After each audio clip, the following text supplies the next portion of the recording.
Balance of payment BOP ये क्या होता है? Balance of payment records the transactions in goods, services and assets between the residents of a country with the rest of the world for a specific time period, typically a year. जो balance of payment होता है ना, ये transactions का record रखता है। So balance of payment records the transactions in goods, services and assets between the residents of a country with the rest of the world for a specific time period, typically a year। so जो balance of payment होता है ये record रखता है transactions का in the goods and services, in the goods and services in the goods and services and assets between the residents of a country and with the rest of the world for a specific time period, typically a year। So balance of payment records the transactions in the goods and services and assets between the residents of a country with the rest of the world for a specific time period, typically a year। Balance of payment ये दो sections में होता है, एक होता है current account, दूसरा होता है कैपिटल अकाउंट। इसके दो पार्ट्स होते हैं, बैलेंस ऑफ पेमेंट के दो पार्ट्स होते हैं, एक होता है करंट अकाउंट, दूसरा होता है कैपिटल अकाउंट। जो कैपिटल अकाउंट होता है उसमें तीन चीज़ें आती हैं, एक इन्वेस्टमेंट, दूसरा लोन और तीसरा बैंक अकाउंट। जो इन्वेस्टमेंट है वो दो तरह के इन्वेस्टमेंट होते हैं, foreign direct investment, foreign international investment, sorry indirect investment. So FDI है, FDI और FII, ठीक है। सो दो तरह के इन्वेस्टमेंट है, एक है FDI और दूसरा है FII। जो FDI है इसका फुल फॉर्म क्या है? Foreign direct investment. और FII जो है इसका फुल फॉर्म क्या है? Foreign institutional investor.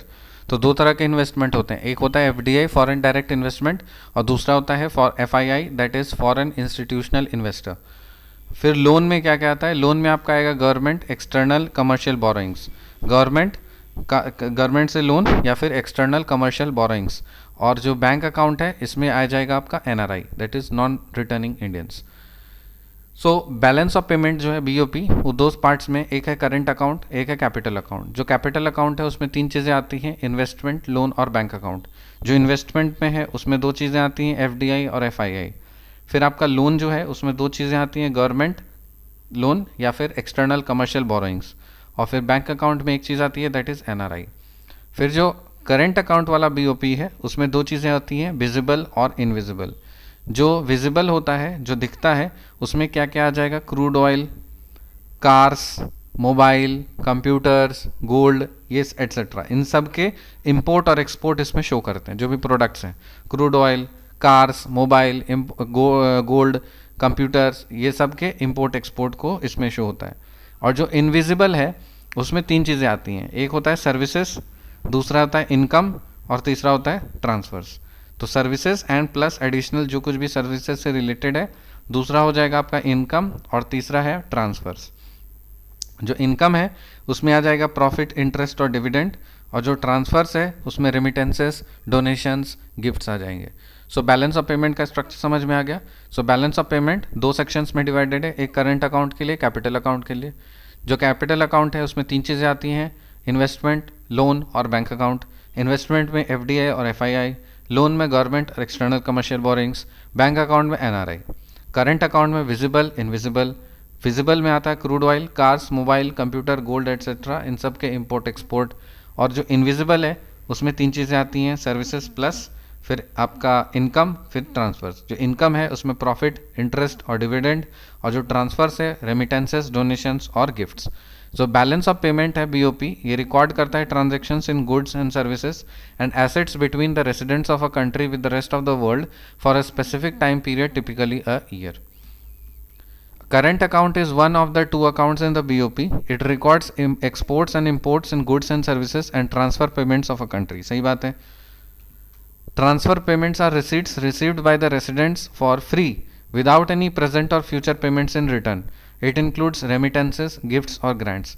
तो ट्रांसफ़र पेमेंट्स है ना, मतलब ऐसे ही डाल दिया ट्रांसफ़र करने के, उसके बदले में फिर से कभी रिटर्न, उसके लिए बदले में कुछ रिटर्न करने की ज़रूरत नहीं है, उसको बोलते हैं transfer payments.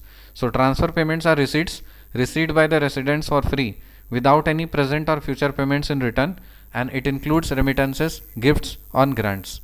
Capital account is the second account recording all international purchases and sales of assets such as money, stocks, bonds, etc. for a specified time, usually a year। तो याद हो गया। So balance of payment BOP क्या है? BOP records the transactions in goods and services and assets between the residents of a country with the rest of the world for a specific time period, typically an year.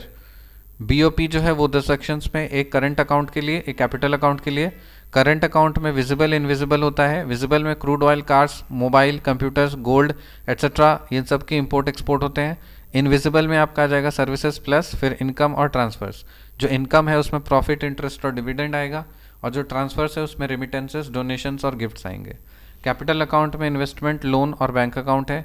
Investment में FDI, FII, और loan में आपका government loan, external commercial borings, और bank account में NRI. Current account is one of the 2 accounts in the BOP. It records exports and imports in goods and services and transfer payments of a country. Transfer payments are receipts received by the residents for free without any present or future payments in return. It includes remittances, gifts and grants. Capital account is the second account recording all international purchases and sales of good assets such as money, stocks, bonds, etc. for specified time, usually a year. मिलते हैं आपसे अगली video में, तब तक के लिए bye.